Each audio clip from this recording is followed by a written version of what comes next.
Buenos días a todos, ¿cómo les va? Bienvenidos, arrancamos la semana. Bueno, está súper lindo afuera, les quiero contar. Ya en un ratito les vamos a dar todos los datos porque inclusive hoy vamos a hablar sobre la actividad física, entre otras cosas, y de la importancia que esto tiene para la salud. Vamos a ver qué tipo de actividad física vos podés hacer si sos mayor, por ejemplo, de 65 o 70 años, donde podés adecuar una actividad aeróbica a tu edad para no justamente sufrir daños a otro nivel. Bueno, les quiero contar, empecemos por la temperatura, 10 grados 8 décimas, o sea que está templado. Se espera una máxima para el día de hoy de 18 grados alrededor de las 4 de la tarde, con lo cual casi va a estar primaveral.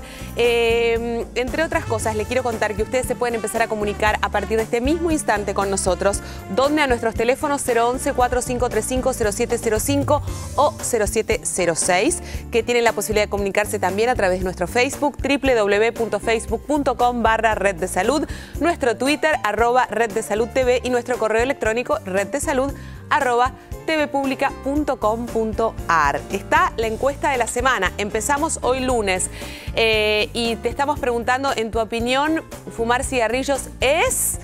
Y te damos, esa es la pregunta, ¿es así? Bueno, ¿es un hábito, una adicción, ninguna de las dos o no sé? Repetimos, en tu opinión, ¿fumar cigarrillos es un hábito, una adicción, ninguna de las dos o no sé? Después de habernos escuchado hablar tanto, deberías de saber qué es. Pero bueno, no importa, justamente vamos a aprovechar para que vos puedas resolverlo, nos puedas contestar, y el viernes estaremos hablando seguramente con varios especialistas al respecto sobre el daño que ya sabemos que provoca fumar. Hoy también vamos a hablar en la semana de la tiroides, y esto siempre digo que cuando hablamos de semanas o de un día en particular, en realidad lo que se tiende es a buscar mayor conciencia en la sociedad para saber que esto debe diagnosticarse, que tiene un tratamiento posible y que cuanto más sepamos, mejor es. Por eso es que ahora en un ratito les voy a repasar información que tiene que ver con que se realizan jornadas de detección en el Hospital de Clínica, y les voy a pasar todos los datos en un rato. Vamos a hablar de la tiroides, vamos a hablar del hipertiroidismo y del hipotiroidismo. Dos patologías que también pueden diagnosticarse, obviamente, en los hombres, en las mujeres y también, ¿por qué no?, en los niños. ¿Es así, Sergio? Sí, tal también cual. En los niños. Así. Bueno, vamos a hablar de la prótesis dental, cuándo es necesaria, qué tipo de recaudos vos tenés que tomar cuando justamente tenés una prótesis dental. Recibimos una cantidad de información respecto a las publicidades cuando hablamos de prótesis dentales, y esto también genera muchísima confusión en la población, así que va a estar un odontólogo explicándonos todos los detalles que vos tenés que saber. Y no les quiero contar, yo me estoy haciendo así como la piola, pero la baranda que hay acá. Sí, hay una baranda, me apoyan por favor, porque Guadalupe, que es amorosa, nos ha traído una mesa. Vamos a hablar justamente de la alimentación en el embarazo, que es fundamental, de la nutrición. La semana pasada escuchaba una embarazada que estaba embarazada de mellizos y decía que le había preguntado al doctor, ¿debo comer doble? Bueno, estas cosas que parecen tan obvias o tan evidentes no lo son. Y muchas veces nosotros confundimos el tipo de alimentación que necesitamos para estar bien nutridas, y hay una diferencia entre cómo alimentarnos y estar bien nutridos. Así que en un ratito vamos a hablar de este tema. Yo me voy a alejar un ratito porque arrancar a las 10:03 de la mañana en vivo, con una lengua de vaca, no les puedo decir, pero bueno, me la tengo que bancar. Me voy a conversar nunca tan feliz de estar acá. Sí, ya veo. Nunca. Ya veo. Bueno. Con respecto a lo de la tiroides, sí, en los chicos se hacen los estudios cuando nace, este análisis que es verdad, claro, el análisis que se hace cuando los chicos a las 48 horas de nacer, que se extrae sangre generalmente del talón, y los padres dicen, le pincharon el talón para sacarle sangre. Una de las cosas que se busca ahí es si el chico tiene hipotiroidismo congénito, y en este caso recibe la hormona tiroidea de por vida, y lo que se hace es prevenir un montón de complicaciones que tiene el hipotiroidismo congénito, entre otras el retraso mental severo. Bueno, importantísimo entonces. Tenemos preguntas en el Facebook. Bien, vamos a responderle a María Celeste Zavala de Ciudad Evita, que nos pregunta si es necesario que le dé hierro a su bebé que tiene 4 meses y medio, que no lo quiere tomar, se alimenta solo con teta de su madre, y le dicen dale el hierro cuando toma la leche de la madre. madre, porque así lo va a aceptar mejor. Bien, esto tiene varias aristas para pensar. Por un lado, la leche de madre tiene un tipo de hierro que se absorbe muy bien y no necesita suplementarse en la gran mayoría de los chicos si no tienen otras patologías. Y por otro lado, dar el hierro junto con la leche lo que hace es retrasar su absorción. Entonces, siempre consultalo con tu pediatra, seguramente te va a decir, no, si toma solamente leche su madre, tiene 4 meses y medio, lo más probable es que no necesite suplementarse con hierro. Por ahí lo que pasa es que vos lo escuchaste de alguna amiga que, como su hijo no estaba tomando la leche de su madre, le dieron el hierro aparte. Esto es importante, que está bueno porque muchas mamás que le hemos dado la teta a nuestros hijos, pese a eso le dábamos hierro. Sí, esto queda muchas veces a criterio del pediatra, depende siempre de cada chico, de cada madre, de cada familia, de cada pediatra, pero el hierro, a ver, la cantidad de hierro que hay en la leche de vaca es mayor que la cantidad de hierro que hay en la leche de madre. Pero a la hora de absorberse ese hierro, en la de la leche de vaca se absorbe muy poco. Claro. Y el de la leche de madre se absorbe mucha cantidad. Esto se llama biodisponibilidad. La biodisponibilidad del hierro de la leche de madre es mucho mayor que la biodisponibilidad del hierro de la leche de vaca. Con lo cual, darle o no darle hierro si está amamantando va a criterio de cada pediatra y de cada familia. Claro, generalmente no hace falta. Okay, generalmente no hace falta si el chico se alimenta solamente con leche de su mamá. Y vamos a responderle a Deidi Flores, que dice que su hijo no le gusta comer carne vacuna, si es por él se la pasaría comiendo pollo, quiere saber si tiene que preocuparse por eso, pero lo que dice es, yo disfrazo la carne vacuna en empanadas o hago hamburguesas caseras y así come algo. Genial lo que haces, claro. Esto de disfrazarlo y que el chico siga comiendo carne de vaca, está muy bien. La carne de vaca, lo que uno busca justamente, enganchado con la pregunta anterior, es la mayor cantidad de hierro posible y también de proteínas. Esto también lo tiene la leche, la carne de pollo, también está en el pescado, pero como acá en Argentina somos muy carnívoros de carne de vaca, es importante que también coma estos nutrientes. Así que sí, disfrazáselo de la mejor forma posible y después se le va a ir al chico esto que se llama elegir las comidas que quiere. Los chicos a veces son muy electivos en esto y dicen, no, esto no me gusta, esto no me gusta. Bueno, hay que disfrazárselo tal cual lo haces vos. Justamente la semana pasada hablábamos con la nutricionista respecto a las distintas cualidades que tiene cada tipo de carne, hablando del pescado, el cerdo, el pollo y la carne vacuna.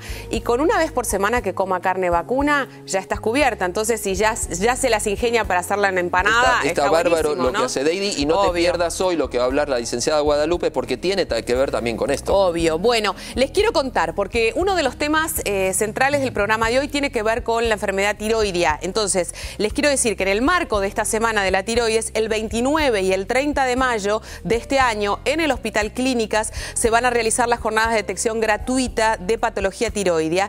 Y en este sentido, los mayores de 18 años que se realizan testeos para detección temprana de problemas relacionados a esta afección. No sé si en este sentido todos los mayores de 18 años se pueden acercar y hacer este tipo de control, que es muy importante porque básicamente muchas veces los síntomas de la enfermedad tiroidea tienen que ver con síntomas a los que nos empezamos a acostumbrar y no les prestamos demasiada atención y requieren, en un caso, de una medicación y en otro caso de un tratamiento. Así que vamos a hablar con la especialista, no voy a ser yo quien los asesore en este sentido. Está con nosotros la doctora Graciela Arévalo de Cross. Me voy a la mesa. ¿Cómo le va, doctora? Bienvenida. Muchísimas gracias, gracias por la invitación. Bueno, ¿qué es la tiroides? Primero empecemos por entender de qué se trata y a dónde está. Muy bien, la tiroides es una de las glándulas que tiene más fácil acceso, está ubicada en el cuello y regula todo el ritmo metabólico del organismo, es decir, no hay tejido que escape a la regulación de las hormonas tiroideas. Básicamente la glándula genera T4, que en realidad es una prohormona porque no tiene acción directa. La que tiene acción directa es la triotironina o T3. De manera que cualquier alteración en más o en menos de los niveles circulantes de esta hormona va a generar alteraciones a todo nivel. O sea que es vital. Absolutamente. La glándula tiroidea es vital para que nuestro organismo funcione adecuadamente. Adecuadamente, tanto en lo que recién comentaban ustedes, esta ley que nos protege desde hace algunos años en relación con la presencia del bocio o del hipotiroidismo congénito, que cuando no se diagnostica apropiadamente en esas primeras etapas de la vida va a generar de modo irreversible chicos que se denominan cretinos, es decir, chicos que no tienen ninguna posibilidad de desarrollo intelectual normal y crecimiento normal. Felizmente, merced a esta ley, es posible hacer el diagnóstico precoz y un chico diagnosticado en esa etapa de la vida y convenientemente reemplazado no va a tener ningún tipo de secuela. Así que es fundamental que a todo nivel, en toda la Argentina, se respete esta posibilidad. Digo, como papá, yo me quedo tranquila que si yo tengo familia en un hospital público o en un centro de salud, a mí ese estudio, a ese bebé se lo van a hacer sí o sí. Sí, eso es por ley. Porque muchas veces uno tiene esa información y dice, bueno, ¿me lo habrán hecho, no lo habrán hecho? ¿Estaré tranquila con ese tema? Por supuesto que esto es obligatorio y es por ley y los papás deben, es decir, tal cual se explicó precedentemente, es esa gotita de sangre que se toma en el talón y que además pesquisa otra serie de enfermedades metabólicas que también tienen que ver con el retraso mental severo que es irreversible. Bueno, ¿cómo se detecta la enfermedad tiroidea? Y ya vamos a hacer la diferenciación entre lo que es el hipertiroidismo y el hipotiroidismo, pero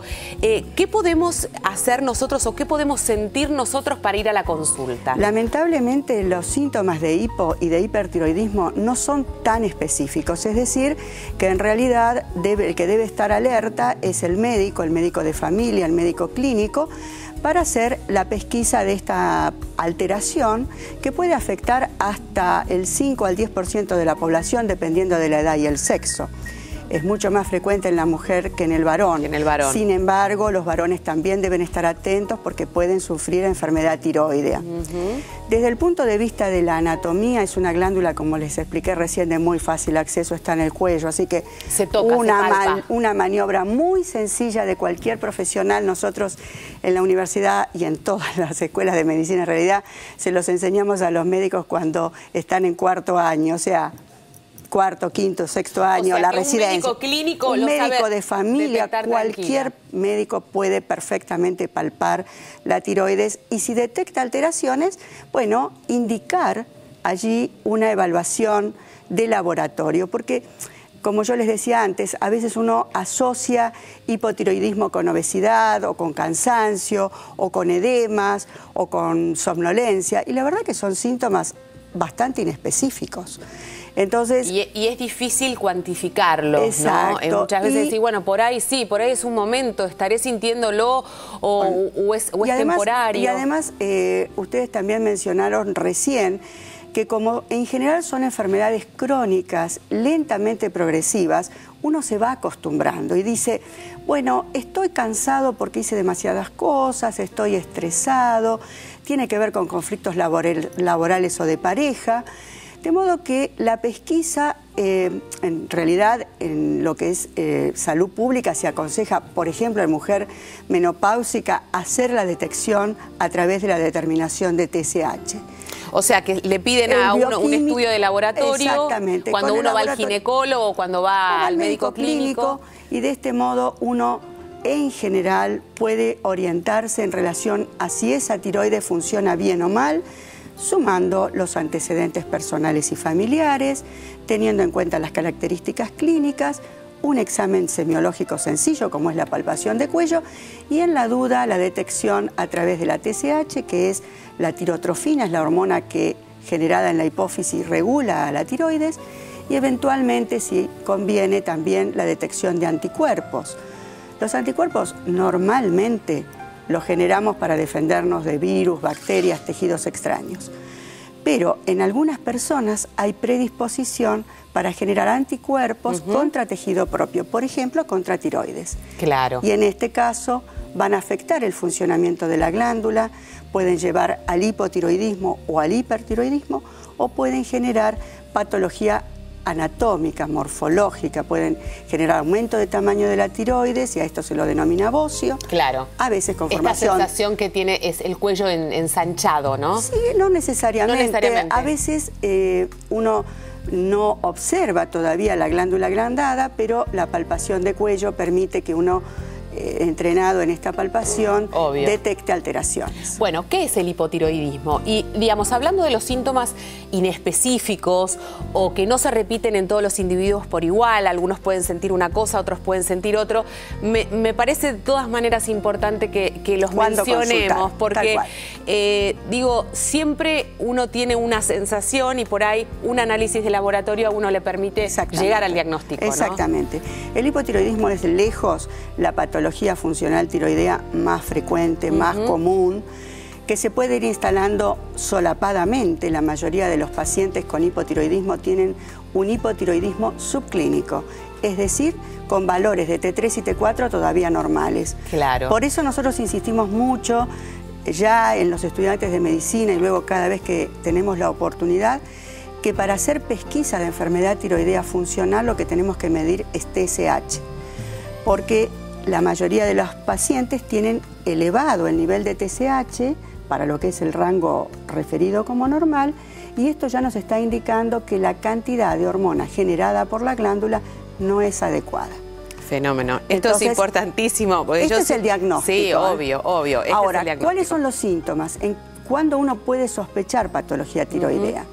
Cuando hay cansancio, edema, sobre todo ese edema bipalpebral, esa cara de sueño que nos acompaña a lo mejor la más... hinchazón, ¿no? La hinchazón, pero muy leve, muy discreta.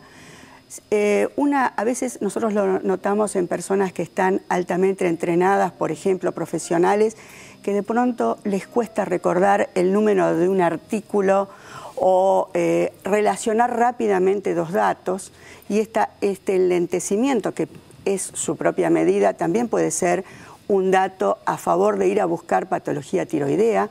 No quiere decir que todos seamos, todos tengamos patología tiroidea, porque todos en casa deben estar pensando, no, me cuesta hilar dos conceptos en este momento, no recuerdo ningún nombre, me faltan los números de teléfono, todo lo que nos pasa habitualmente, no es así. No, pero si uno lo nota como algo diferente a lo que es habitual para uno, en el caso de las mujeres, las alteraciones del ciclo menstrual son un motivo para evaluar función tiroidea.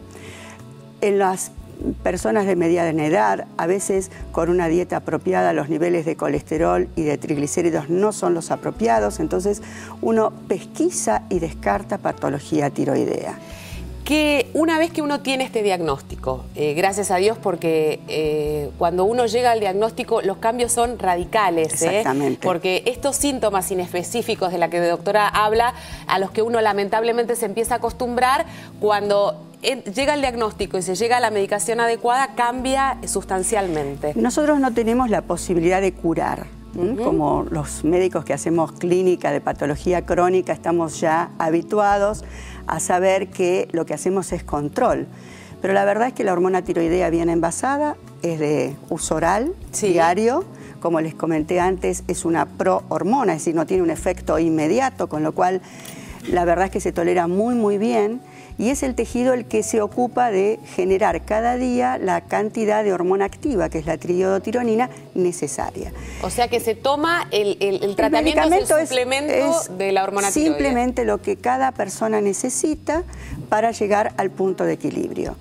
El momento para iniciar el tratamiento, la dosis y la frecuencia de control, eso lo regula el médico. En general el endocrinólogo actúa en la etapa de diagnóstico hasta que se encuentra la dosis, y muchas veces es el médico clínico el que puede hacer el seguimiento con un control y una supervisión periódica, semestral. Acá hay un tema importante, que es cuando a uno le diagnostican la enfermedad tiroidea, se llega a la medicación, se llega a ese punto de equilibrio, puede tardar unos meses este ajuste, ¿no? O un tiempo. No es en general de meses.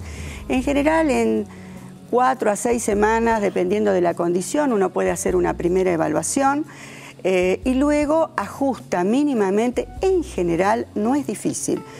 ¿Cuáles son las dificultades que uno puede tener? La medicación... Los síntomas del desajuste. No. En realidad hay pequeños detalles que hay que tener en cuenta. Por ejemplo, que la medicación hay que tomarla en ayunas. Sí. Porque el medio ácido hace que se absorba adecuadamente el comprimido. Y estas pequeñas consideraciones, que el medicamento se toma en ayunas, que se evitan las fibras en el desayuno para que se absorba apropiadamente, que si bien no hay un horario es en la mañana y cada 24 horas. Es decir, la prolijidad en la toma es fundamental para conseguir un buen resultado terapéutico. Perfecto. Y por otro lado, obviamente que el aparato digestivo esté en condiciones. Si una persona sufre de trastornos digestivos, de mala absorción o de diarrea frecuente, puede ser que en esos casos sí sea más difícil. Pero en general no es una patología difícil de compensar. Fenómeno. Bueno, se nos va a ir el tiempo, entonces hablemos de la otra Lara, del otro lado, del hipertiroidismo. Bueno, es una patología mucho menos frecuente, en general también de causa autoinmune, en algunos casos está vinculada a la presencia de nódulos activos, es mucho más difícil de controlar que el hipotiroidismo. Nosotros sugerimos que el control lo haga el especialista, porque ahí sí que el ajuste del tratamiento exige más expertise. A veces no es posible con tratamiento médico y hay que sacrificar de alguna manera la glándula dándole yodo radiactivo, y en otras condiciones hay que recurrir a la cirugía para resolver el problema. Entonces, para el hipertiroidismo no hay una medicación. Sí hay una medicación que es el metimazol, ese es el nombre de la droga, que lo que hace es interferir con la síntesis de hormonas tiroideas, pero es un tratamiento que no siempre resuelve de un modo definitivo y por eso hay que recurrir a tratamientos más radicales, como expliqué antes, yodo radiactivo o cirugía. ¿Cuáles son los síntomas del hipertiroidismo? Bueno, es mucho más aparatoso, es más fácil de sospechar porque el paciente pierde peso, está nervioso, tiene temblor, tiene taquicardia o arritmia, y la verdad es que el paciente consulta al médico mucho más precozmente, porque a pesar de estar hiperkinético está cansado y débil. Entonces la verdad es que es una patología que rara vez pasa desapercibida, ¿no? Fenómeno. ¿Qué pasa con los nódulos y si esto tiene relación directa con el hipo o el hipertiroidismo, si hay que sacarlo, si esto tiene intervención quirúrgica? Muchos fantasmas que se nos presentan a la hora de que se nos indica que tenemos o no un nódulo. Cuando nosotros hacemos la palpación sistemática de la tiroides, alrededor del 5% de la población tendrá nódulos, pero de ellos 90-95% son benignos, así que en primer lugar, tranquilidad con respecto al bocio nodular. Si en cambio uno hace ecografías, que no está indicado hacerlo en la población en general, probablemente la frecuencia para el hallazgo de nódulos es mucho mayor.